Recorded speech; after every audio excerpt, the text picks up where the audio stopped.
Iniciamos então a terceira parte do estudo de juros compostos. Nessa parte, iremos trabalhar sobre os períodos não inteiros, utilizando a questão da convenção linear e exponencial. Então, com relação aos períodos não inteiros, é comum encontrar-se na vida prática períodos não inteiros de tempo, tendo em vista a unidade da taxa de juros compostos utilizada.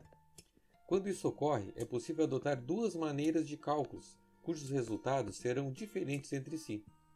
Sendo assim, na definição de contratos em acordos financeiros sobre empréstimos ou cálculos de juros em períodos não inteiros, é importante estabelecer a priori o sistema adotado.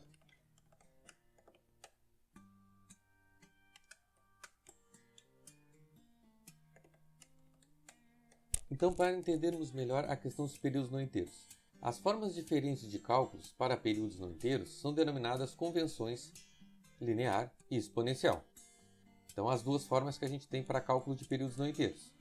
Para melhor analisar as convenções, definiremos n, o número de períodos inteiros, e p sobre q, o período fracionário onde o p é menor que o q. Então, vamos analisar o exemplo aqui. Se temos 2 anos e 3 meses, nós temos o 2 como sendo a parte inteira, o nosso n, e o 3 meses, que vai ser na parte não inteira, que eu tenho que relacionar com esse p sobre q. De que forma a gente escreve isso então? Então nós temos que o 2 é o nosso n, né? Está indicado ali. O 2 é o nosso n. O 3 vai ser o nosso p, tá? E o q vai ser exatamente a relação que a gente tem entre anos e meses. No caso, quantos meses tem no ano? São 12. Então eu sei que o meu q vai ser 12. Certo? E eu posso escrever, então, que o 3 sobre 12 é 0,25, né? E aí, se eu quisesse até juntar aqui, né? Teríamos, então, o período de 2 e 25, ou seja, juntando tanto a parte inteira quanto a parte não inteira. Então, dentro da questão do período não inteiro, a gente vai trabalhar como eu falei anteriormente, com a questão da convenção linear e convenção exponencial. Vamos começar com a convenção linear. Então, neste modo, a parcela fracionária é calculada pelo sistema de juros simples, enquanto a parte inteira segue a fórmula normal de juros compostos. Então, é como está organizado aqui, ó. Eu tenho essa parte aqui como sendo de juros compostos e essa parte aqui como sendo de juros simples, ou seja, a parte inteira com relação ao n eu faço sobre juros compostos e a parte não inteira eu vou lidar com a questão de juros simples.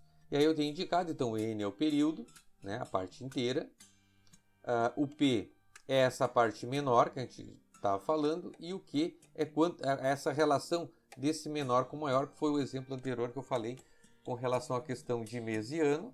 Então, relação mês e ano, o que era 12, certo?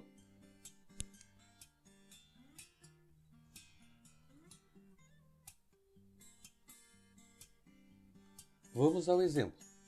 Calcular o montante de uma aplicação de R$ 3.400 durante 3 anos e 6 meses a uma taxa de juros compostos de 15% ao ano. Então, primeiramente, na resolução, nós vamos organizar os dados da questão.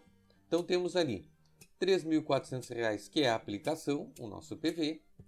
O período, que é 3 anos e 6 meses, eu coloquei o N ali, né, que é a gente considera como período, mas a gente sabe que nesse caso aqui específico, o N é a parte inteira, que é o 3, certo?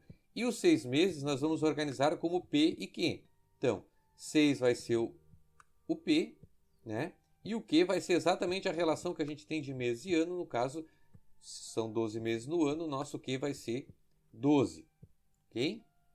A nossa taxa, que é de 15% ao ano, obviamente a gente divide a taxa por 100, teremos 0,15. Nós queremos encontrar, então, o nosso montante, o valor futuro. Bom, se estamos tratando de períodos inteiros para a convenção linear, nós vamos utilizar a fórmula da convenção linear e vamos fazer as devidas substituições. Tá? O nosso PV vai ser o 13.400, a nossa taxa o 15, o N vai ser o 3, a taxa 15%, o P 6 e o Q 12. Então fazemos as devidas substituições, chegamos nesse caso aqui. O que a gente pode fazer? Pode tanto somar essa parte como fazer a divisão aqui com o produto ali. Tá? Então temos organizado aqui, fizemos a divisão da 0,5, fazemos o produto aqui no caso. Tá?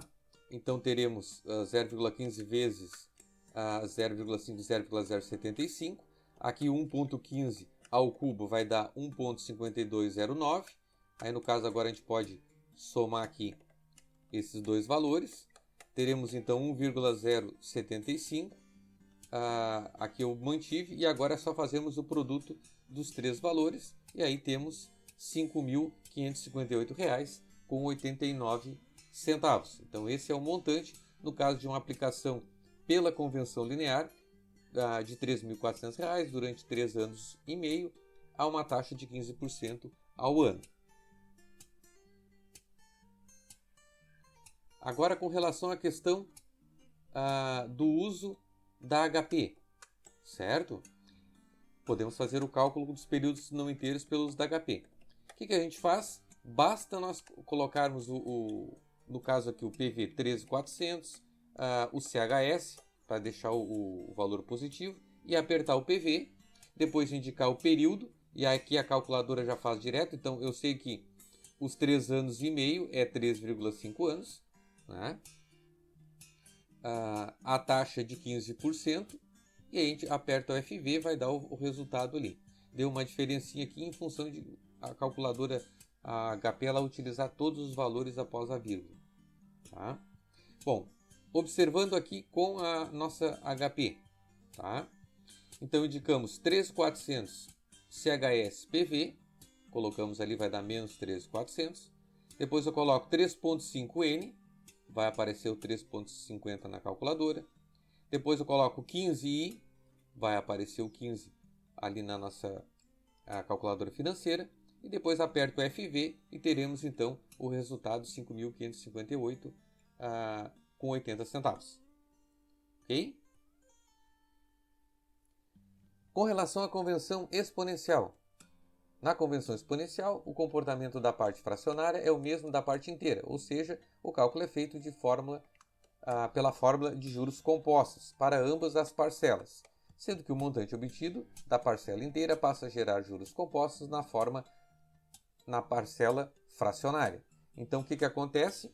Nós temos aqui essa fórmula onde nós juntamos o N com o P sobre Q. Ou seja, se nós analisarmos, é quase que a fórmula dos juros compostos, aquela fórmula básica que a gente estudou lá no princípio de juros compostos. Então, aqui continua sendo o N o período inteiro, o P a parte menor, com relação à parte não inteira, e o Q a essa relação do período menor com o período maior.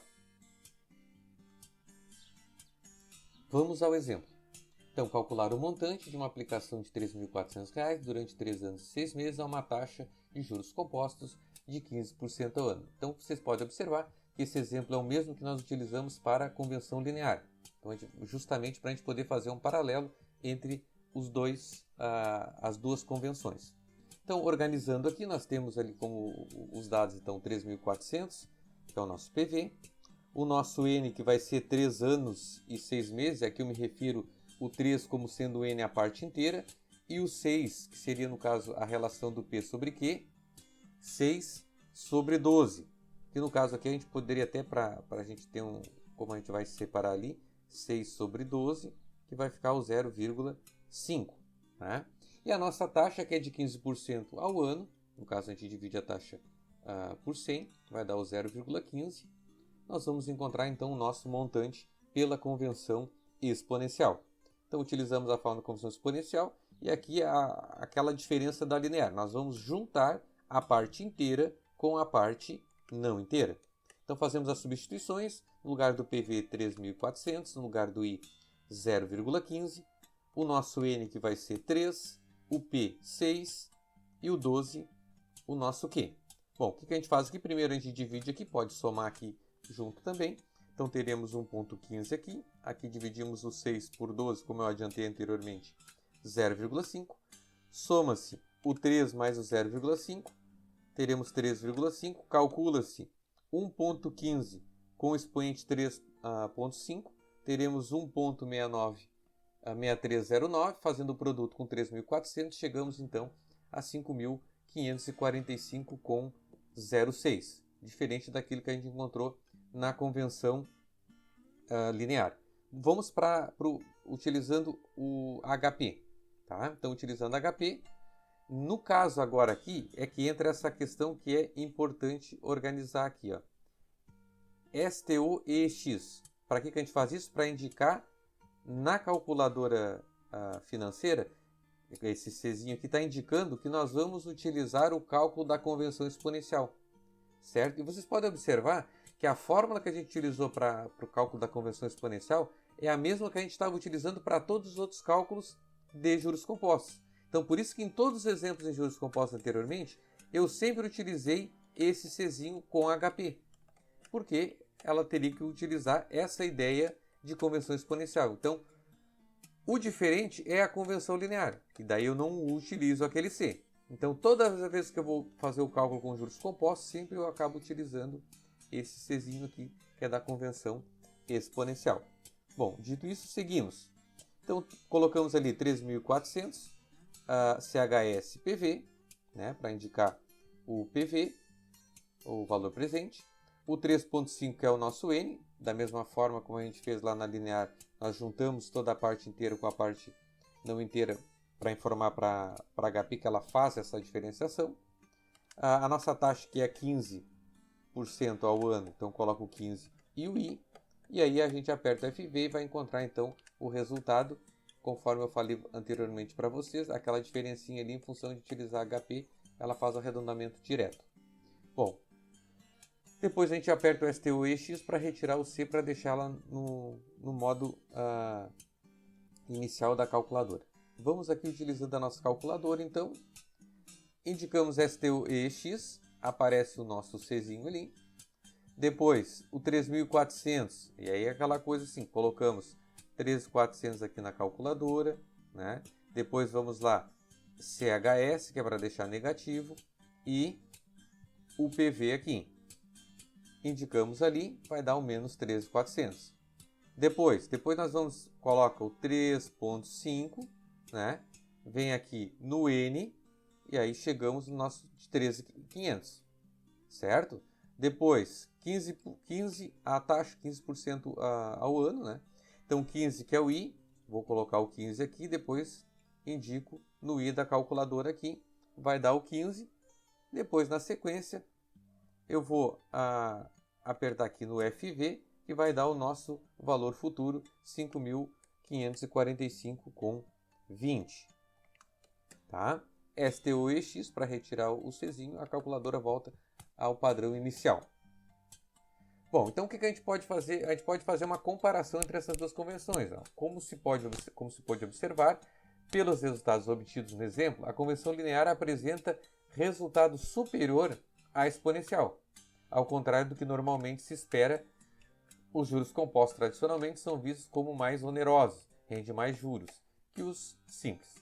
Temos nesse caso uma exceção na parcela não inteira, de períodos. A convenção linear rende mais juros do que a convenção exponencial. Isso porque quando a gente trata de períodos menores que 1, o juro simples acaba sendo mais caro do que os juros compostos. Tá? Por isso que é habitual que se utilize sempre a convenção linear em todas as operações no nosso cotidiano. Encerramos então aqui mais uma aula. Até a próxima.